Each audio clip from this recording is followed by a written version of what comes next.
Hello, everyone. Welcome back. This is Rando Geek.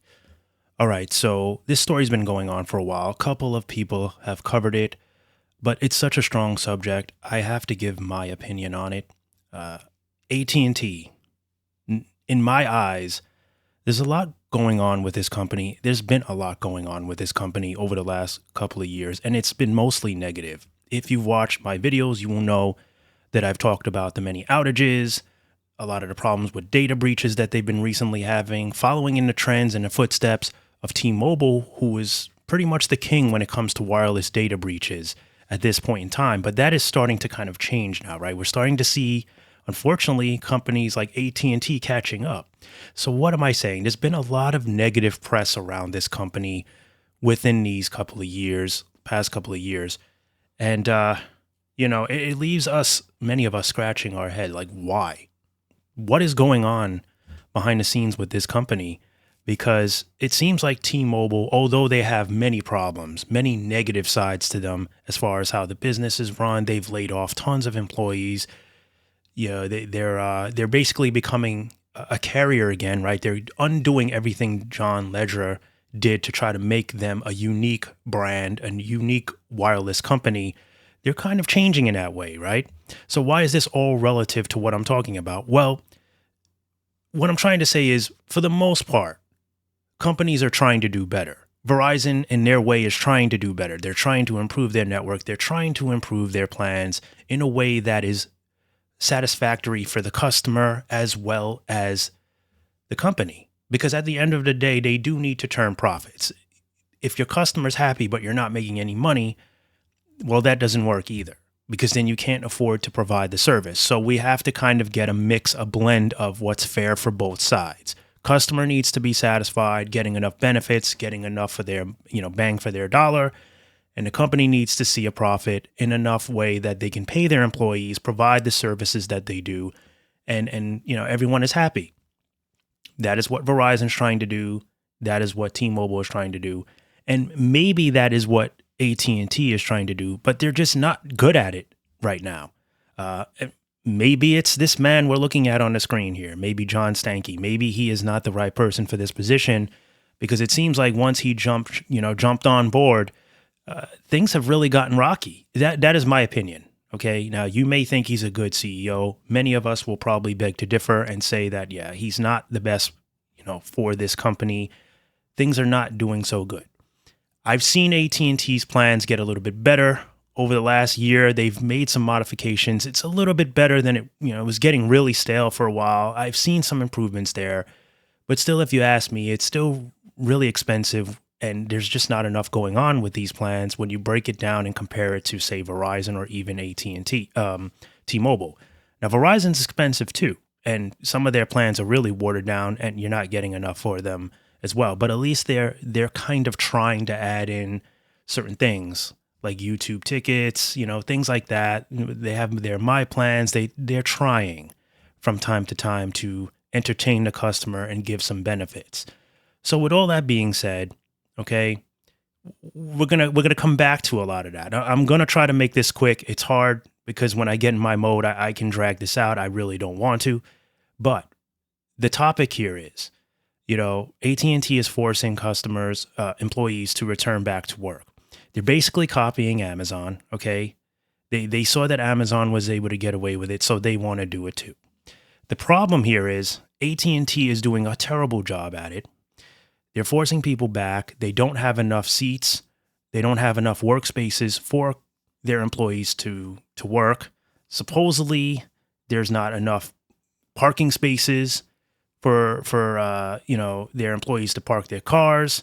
They're leaving their house way ahead of schedule to make it on time. There's a lot of stress and a lot of pressure. All right, so AT&T workers say the 5-day office return is off to a bumpy start. I'll link this article for you down below if you guys want to read it.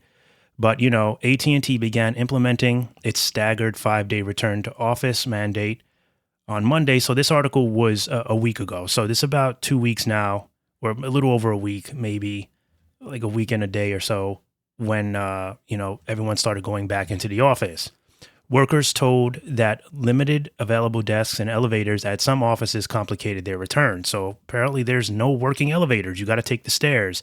Now, depending on how big that building is, so you got to come in an hour, 2 hours, 3 hours, whatever it is, depending on where you're coming from early. Then you got to walk up the stairs. You probably have to wait an hour in a parking lot. Who knows if there's even a spot? Who knows what you have to do to get here? You probably have to take public transportation. Who knows? They're saying at the Dallas-based telecom giant's Atlanta offices, AT&T employees told Business Insider that there's a lack of open desk parking lots that quickly filled up, and a limited number of elevators were complicating the company's plan to phase out hybrid work. So internal documents obtained by BI suggests that AT&T is aware that its RTO mandate is asking more people to work on site than the number of workstations it has at some of its offices. So with that being said, just that brief discussion that I just read from you, that brief part of this article, like, how is it that they can even get away with this? Like, I mean, I know that, companies can kind of run how they want, but I mean, this is a publicly traded company, which means that there's eyes on them. This is not some little mom and pop shop where you don't know what goes on behind the scenes because they don't get audited enough. There's not enough information as to what really goes on within the company. This is a publicly well-known, very, very popular, been around since the tale of time company that has many eyes on them, that I would assume gets audited very frequently, every quarter at least. And how do they think that they can just get away with this? You can't force people to work like savages. This isn't a sweatshop. So I guess what I'm saying is, how is this even allowed? How has it not already been stopped? How is HR, human resources, dealing with this? There's so many things that you can ask. There's so many what ifs and hows, so many question marks when it comes to this story here, that it's really just absurd. And that's why I'm talking about it. And, so the moral of the story is, I don't want to read it because I don't want to, like I said, I want to basically talk about it, and I don't want to make this too long. What you need to know is working conditions here are horrible. There's not enough space. People are stressed out. I doubt they're getting, additional compensation. And many will have you think that, maybe AT&T wants to lay these employees off, and they don't know, what's the best way to do it. The horrible, horrific way, by just stressing you out that you leave. This way you don't get unemployment. Imagine that in 2025, you're going to leave your job. You can't even get 6 months or 9 months, whatever it is, of unemployment, when you have a roof to pay, a roof over your head that you have to pay for, food, maybe children, whatever it is, a car note, and they just want you to leave. That's what some will say, that's why they're doing this. They're trying to stress you so much that they figure, well, this is the best way to do it. People are working from home. They're doing their jobs. We can't find any dirt on them. So let's bring them back in. We have too many people. We need to cut corners. We need to, make more profits. And this is the best way to do it. They're not making enough profits through their plans, and not even enough, I guess, through their fiber network, that they need to stoop low and try to force people out. They've done this before. About a year ago, they tried to force, a lot of managers back in to their corporate offices. And, their thing was, well, if you can't travel, we'll find another location for you or another position. And they knew that many would leave because they wouldn't be able to travel to the locations or other locations where positions would be open for them. It's all a game. They've done this before. It's not like this will be the first time that they've forced you out. And it's not like this is the only company doing it. But what I'm trying to say here is, and I like AT&T. I think the network is good. For me personally, I think it's probably the most reliable when you really break it down and you look at the averages and you look at the history of the company and where they have their sites built.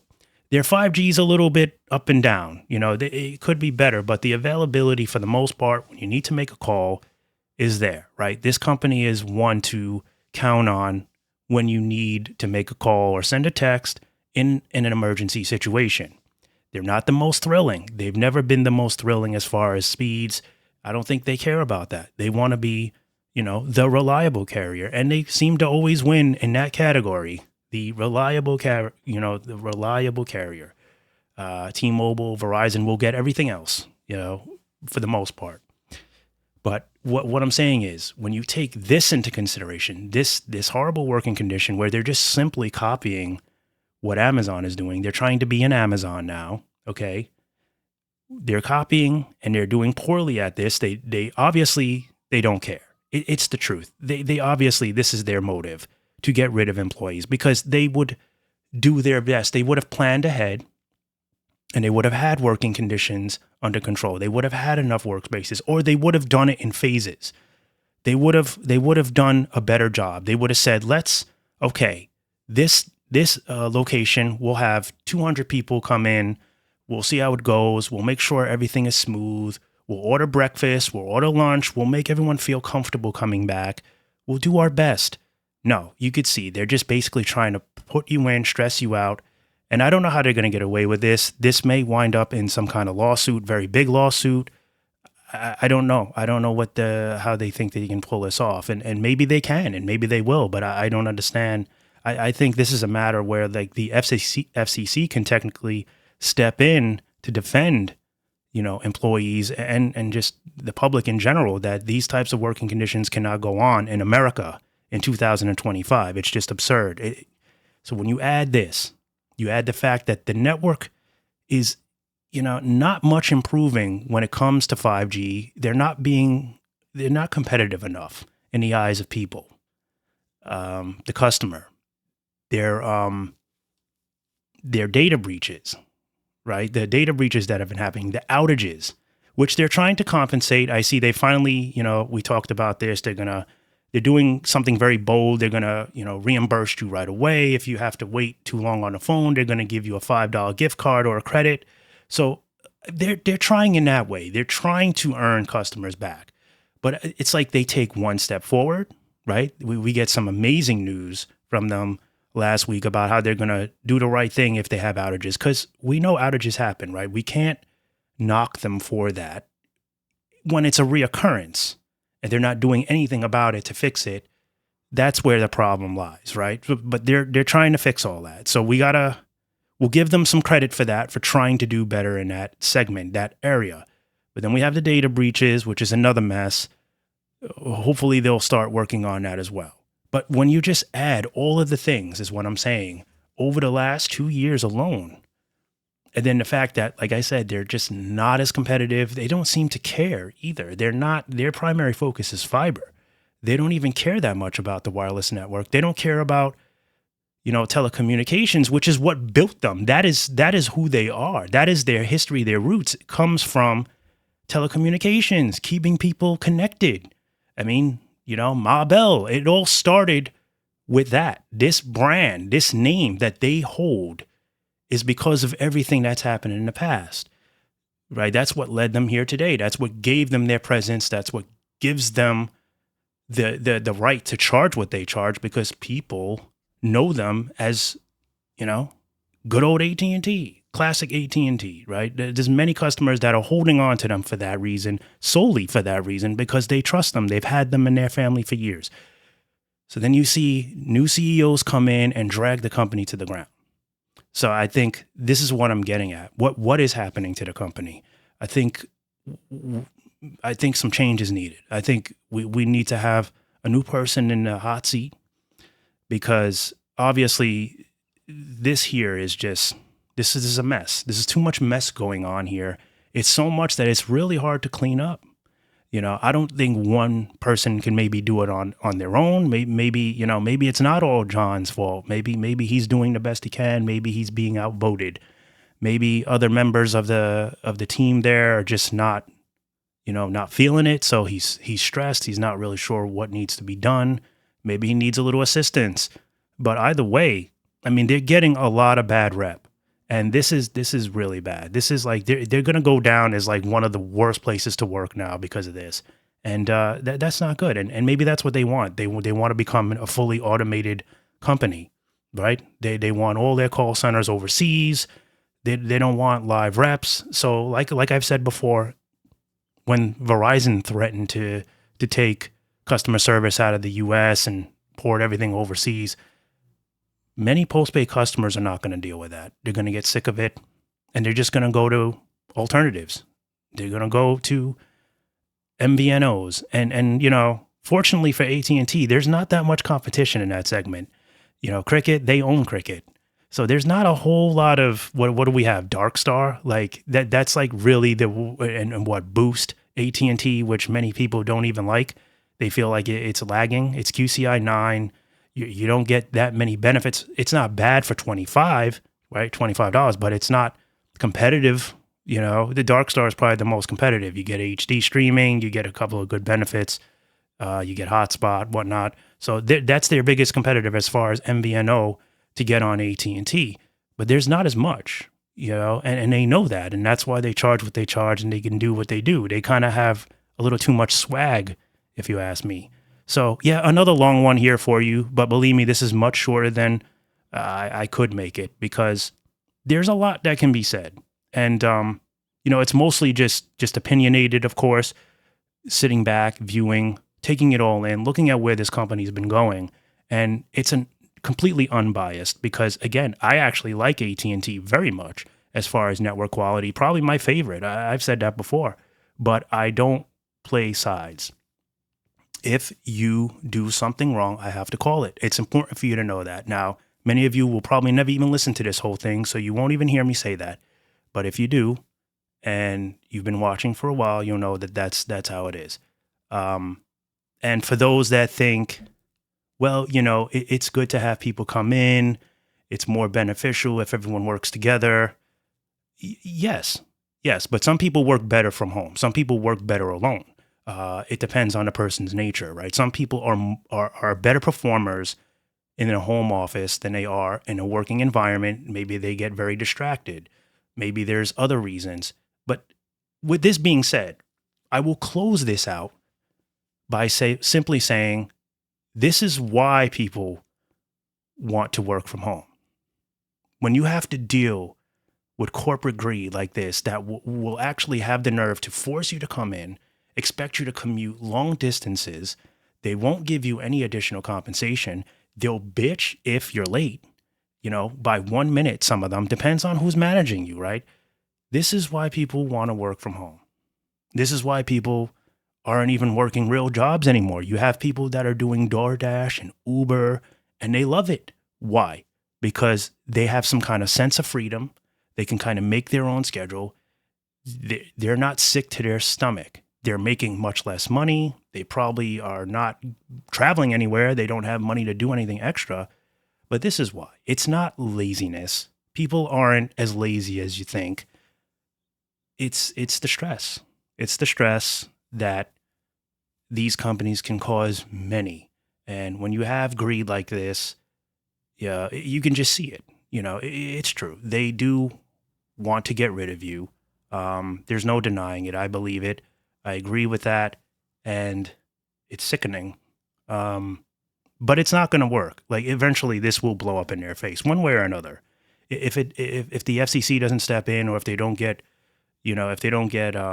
some kind of correction for this, if they don't get sued for this, whatever it is, no reprimandation for this, they'll pay for it. Customers are watching, customers are listening, and many people are just going to choose to go somewhere else. They're just not going to deal with it. They're not going to deal with it.